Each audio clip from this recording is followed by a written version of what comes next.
Let's bring in our experts, NatAlliance Securities Global Fixed Income Chief Andy Brenner and NatWest co-head of Global Economics, Michelle Girard. Michelle, to you first. What jumped out at you here? Because he is continuing to beat the drum, saying we need stimulus, And you're looking at this stock market, and you're looking at a recovering economy, and you're thinking, or at least I'm thinking, do we really need that injection of a sugar high at this moment? Well, and you could see that even the Fed chair was, when asked about why wouldn't you provide perhaps more stimulus, you see him suggesting that they are quite comfortable with the current stance of monetary policy. I think that there's been, the question was raised, if we're unlikely to get as much fiscal stimulus as perhaps the markets had thought, given the fact that you will still have a divided Congress. Might that mean that the Federal Reserve has to step up and do more? And you can just continue to see the Fed chairman suggesting that at the moment, they are quite comfortable with their current level of purchases. They are not looking, if they need to, of course, they'll monitor and make adjustments. But there's anything that they are seeing that makes them think that this is the time that the Federal Reserve needs to be thinking about doing more asset purchases, like we saw, for example, the Bank of England announced today. Yeah, and Andy, one of the things that jumped out at me, and we teased this, we said he is issuing the warning, and the warning is about the coronavirus.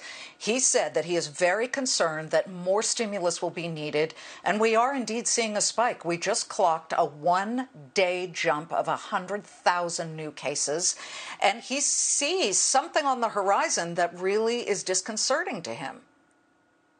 There's no question about it, Liz, and I think even Europe's in worse shape. But, the reality is the Fed, since March 15th, has bought $1.9 trillion of treasuries. Money supply since March 16th is running at a 32% annualized rate. And the Fed's balance sheet over the last year over year, is up 75%. It's not like the Fed's not doing stuff. They're doing stuff that sometimes takes some time to get through. So I think the Fed is very much on it. They're still all in. I don't really see a lot of new programs that they're going to do. The 13.3 programs have worked, at least for corporates, but they really haven't used very much of them. I think they should fine-tune all of them and try to make those better. But yes, I don't see where it needs fiscal stimulus, but we are going to get it regardless, so we might as well live with it and see what happens. It's going to ruin the dollar, but I guess that's something we just have to live with. Yeah, the dollar has certainly gotten weaker. But, Michelle, we were just showing intradays of the Dow, the S&P, and the NASDAQ. Not intraday, 1 week. The 1 week picture is stunning. Equities are on a charge. So nothing seems to be shaking this market right now. What do you make of that?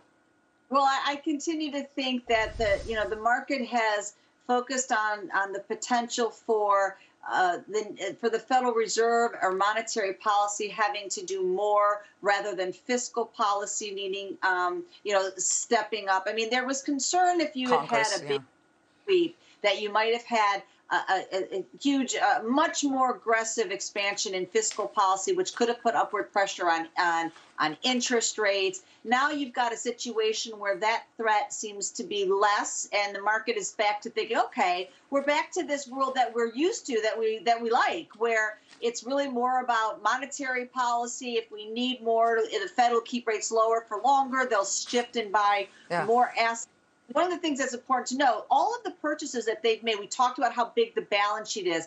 All of it has not really been about getting the economy up. They've all couched these purchases in the context of market functioning. They haven't yet stepped up to say we're actually buying more assets to boost the economy. And so, again, if that's on the horizon now that we're not going to get as much fiscal stimulus, I think that that's something that contributes to the rise in asset prices. Andy, you got to interpret something I am seeing right this moment in the markets. Number one, the VIX, or the fear index, is plummeting. We see it dropping about 6%. It was down yesterday. So there appears to be a calm, cool, collected attitude among at least the futures traders in the Fed funds futures pits here. We've got the volatility at 27.76, and yet The 10-year yield overnight dropped to, I believe it was your key resistance level of 0.72%, which to me is a screaming fear trade, is it not? Interpret that. Liz, there's a lot of stuff going on. There's a lot of cross currents. There are a lot of trades that have been put on the expectation that it would be a true blue wave.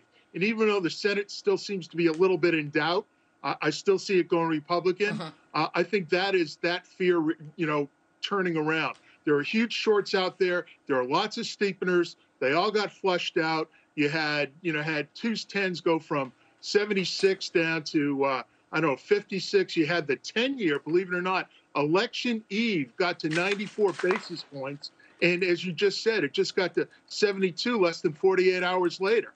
So, I mean, there's a lot of just bad trades that are basically getting out. I mean, people that were short treasuries, people that were short the NASDAQ 100s. They're all clamoring to get back into to where they were. Killed. I think this is going to end in a few days. I really don't think these are sustaining trades that we're seeing the last 4 days. Okay, because we've got, did I explain Newsflash, a very tense situation with the presidential election, Michelle. Biden leads right now with, of course, with the electoral college votes, and President Trump is behind, and yet there are all kinds of lawsuits that we've talked about. Let's just say this thing drags on. What does that do to markets and the overall investment picture with Biden at 264 and Trump at 214? Well, I think you're right.